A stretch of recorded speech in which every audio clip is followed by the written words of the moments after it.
เดินทางพอครับเดินทางพอเดี๋ยวมาเลยครับไปทั้งหมด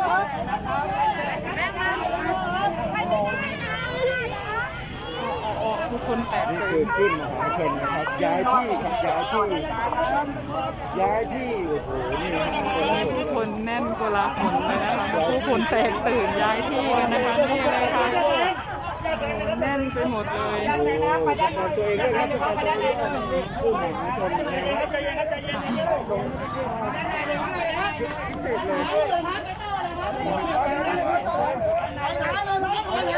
เดินไปเดินตรงนี้คร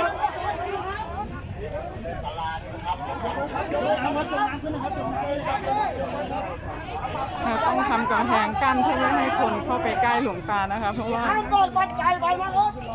บ